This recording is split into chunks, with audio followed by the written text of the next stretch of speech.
నా ప్రసంగం ప్రారంభించే ముందల వేదికమైన ఉన్న పెద్దలందరినీ ఒక విషయం కోరుతున్నా. మనం ఎప్పుడు ప్రసంగం ప్రారంభించే ముందల జై తెలుగుదేశం అని చెప్పిన తర్వాతనే మన ప్రసంగం ప్రారంభించాం. ఇది ఎందుకు చెప్తున్నానంటే ఆ పసుపు జెండా లేకపోతే మనం లేము. ఆ పసుపు జెండా మోసే కార్యకర్తలు లేకపోతే వేదిక మీద ఉన్న మేము కూర్చునే పరిస్థితి ఉండదు. 2019 నుంచి 24 వరకు అనేక ఇబ్బందులు పెట్టారు, కేసులు పెట్టారు. అయినా ఒక్క క్షణం ఆలోచించకుండా ఎత్తిన పసుపు జెండా దించకుండా మడిమ తిప్పకుండా మాకు అండగా నిలబడింది తెలుగుదేశం పార్టీ కార్యకర్తలు. విశ్వవిఖ్యాత నడ సార్వభౌమ స్వర్గశ్రీ నందమూరి తారక రామారావు గారు ఏ ముహూర్తంలో పార్టీ స్థాపించారో తెలీదు. ఆ ముహూర్త బలం అద్భుతమైన బలం, అద్భుతమైన ముహూర్తం. ఇది నేను ఎందుకు చెప్తున్నానంటే ఓటమి మనకు కొత్త కాదు, ఓడిపోయిన దగ్గరనే గెలుస్తాం కూడా మనకు కొత్త కాదు. ఎంతో మంది ఎన్నో మాటలు అన్నారు, తెలుగుదేశం పార్టీ లేకుండా చేస్తా అన్నారు. వాళ్ళ పరిస్థితి ఏమైందో నాకన్నా మీకే బాగా తెలుసు. అన్న ఎన్టీఆర్ జన్మించిన గొప్ప నేల ఈ కృష్ణా జిల్లా నేల. అసలు ఈ నేలలోనే ఏదో వైబ్రేషన్ ఉందబ్బా. మీ పట్టుదలనే వేరు, మీ పౌరుషమే వేరు.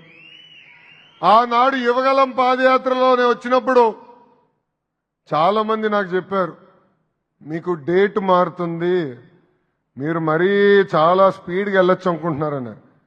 ఓకే, 12-1 గంట అవుతుంది అనుకున్నా. పొద్దున 3 ఎక్కడ స్వామి, పొద్దున 4 వరకు నడిపించిన గొప్ప ఘనత ఈ కృష్ణా జిల్లా ప్రజలది. పక్కన ఉన్న మన నాయకులుంటే అనేవాడు, అన్నా లేట్ అయింది, కాలు నొప్పులు వస్తున్నాయి, ఏమనుకోదు కొంచెం స్పీడ్గా నడుస్తానంట. కరెక్ట్గా ఒక్క గడప దాటింది ఇంకో గడప చూస్తే, ప్రత్యేకంగా మన పెనమలూరు నియోజకవర్గంలో చూస్తే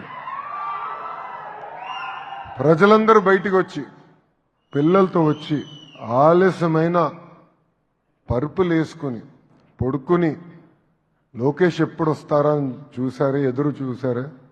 అది జీవితాంతం నా గుండెల్లో నేను గుర్తుపెట్టుకుంటానని ఈ సభాముఖం మీ అందరికీ తెలియజేస్తున్నా.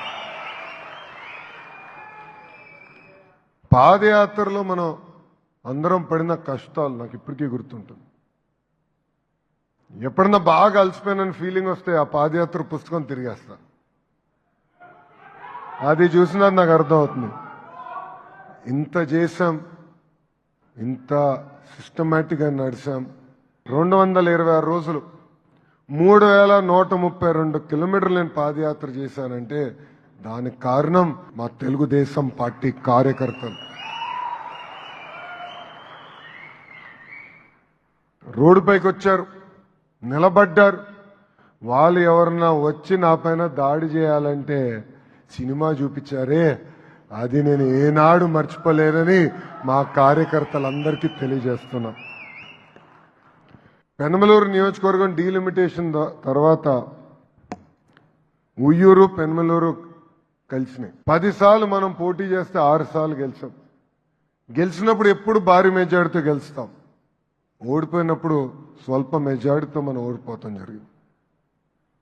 అంటే ఎక్కువ శాతం సార్లు మనం మన నియోజకవర్గాన్ని గెలుచుకున్నాం. మన ఎమ్మెల్యే గారి గురించి కూడా చెప్పాల్సిన అవసరం చాలా చాలా ఉంది. మీరు టైగర్ అంటున్నావు భయ్యా, నేను బుల్లెట్ అంటున్నా.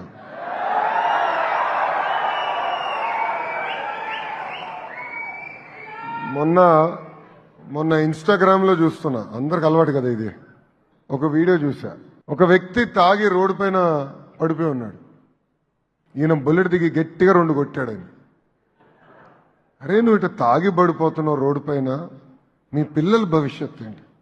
పొరపాటున నీకేమవుతుంది, మీ భార్యకి ఏమనుకుంటుంది, మర్చిపోయావా నువ్వు అని గట్టిగా 2 పీకాడు. మళ్ళీ ఇంకోసారి చూసా, పారిశుద్ధ కార్మికులు ఎక్కడో సరిగా క్లీనింగ్ చేయకపోతే ఇదేదో నా బాధ్యత అని చెప్పి బుల్లెట్ ఎక్కి వెళ్ళి అక్కడ పారిశుద్ధ్యం కార్మికుల చేత కూడా పని చేపించిన గొప్ప ఎమ్మెల్యే మన బోదే ప్రసాద్ గారు. కార్యకర్తలు కూడా అందుబాటులో ఉంటూ, కార్యకర్తల సమస్యలు ఎప్పుడున్నా, ఒకవేళ పార్టీ అందరి సమస్యలు తీర్చుకోలేకపోయినా ఆయన నిలబడి అవసరమైతే 2 రూపాయలు ఆయన జోబు నుంచే ఖర్చు పెట్టే గొప్ప గుణమున్న వ్యక్తి బోడే ప్రసాద్ గారు. ఇది మీ అందరికి ఎందుకు చెప్తున్నానంటే, సత్యనారాయణ గారు ఒక సీనియర్ కార్యకర్త ఇంటికి వెళ్ళా, ప్రసాద్ గారు కూడా చెప్పలేదు నేను వెళ్తున్నాను, బహుశా పొద్దున్న తెలుసుంటుంది ఆయనకి. ఆ కార్యకర్త గురించి నేను తెలుసుకున్నా. వెళ్ళినప్పుడు ఆయన అన్నాడు, నాకు కిడ్నీ వ్యాధి వచ్చినప్పుడు మనం ప్రతిపక్షంలో ఉన్నాం, ఆనాడే ప్రసాద్ గారు నాకు ఆర్థిక సహాయం చేసి ఈ రోజు నన్ను కాపాడాడు బాబు అని సత్యనారాయణ గారు చెప్పారు. సో ప్రసాద్ గారు, పనిచేసే వాళ్ళకి ఎక్కువ రాళ్ళ దెబ్బలు తగులుతూ ఉంటాయి. దానికి అద్భుతమైన ఉదాహరణ నేనే. ఎంత ఎక్కువ పని చేస్తే అంత ఎక్కువ బాధ్యత పెరుగుతుంది. మీ అందరు తెలుసు, మన జరిగిన మహానాడులో అంటే 2025 మహానాడులో మారిన కాలానికి 6 శాసనాలు మనం కొత్తవి ప్రవేశపెట్టాం. దాంట్లో మనసుకు దగ్గరున్న శాసనం కార్యకర్తనే మా అధినేత అని. ఇది కేవలం మాటల్లో కాదు. ఒక పక్కన గౌరవ ముఖ్యమంత్రి చంద్రబాబు నాయుడు గారు కానివ్వండి, ఇంకో పక్కన మీ లోకేష్ కానివ్వండి, ఎప్పుడన్నా నియోజకవర్గానికి వచ్చినప్పుడు అధికార కార్యక్రమం ముందల కానీ అధికార కార్యక్రమం తర్వాత కానీ కార్యకర్తల్ని కలిసిన తర్వాతనే నేను తిరిగి ప్రయాణం చేస్తాం జరుగుతుంది. కార్యకర్తలు లేకపోతే తెలుగుదేశం లేదు. మనం చూసాం, మన జరిగిన పార్టీ ఆవిర్భావ దినోత్సవం అప్పుడు అధ్యక్షుల పక్కన కూర్చుంది అహర్నిశలు కష్టపడిన కార్యకర్తలు. ఎవరైతే పార్టీని నమ్ముకున్నారో వాళ్ళని పక్కన కూర్చోబెట్టారు. కేంద్ర మంత్రులై ఉండొచ్చు, రాష్ట్ర మంత్రులై ఉండొచ్చు, వాళ్ళు వేదిక ముందల కూర్చునే పరిస్థితి. అది తెలుగుదేశం పార్టీ అంటే. కార్యకర్తనే అధినేత అని కేవలం ఒక శాసనంగా చెప్పి మేము వెళ్ళట్లేదు. అది బలంగా నమ్ముతున్నాం, అది మేము అమలు చేస్తున్నాం.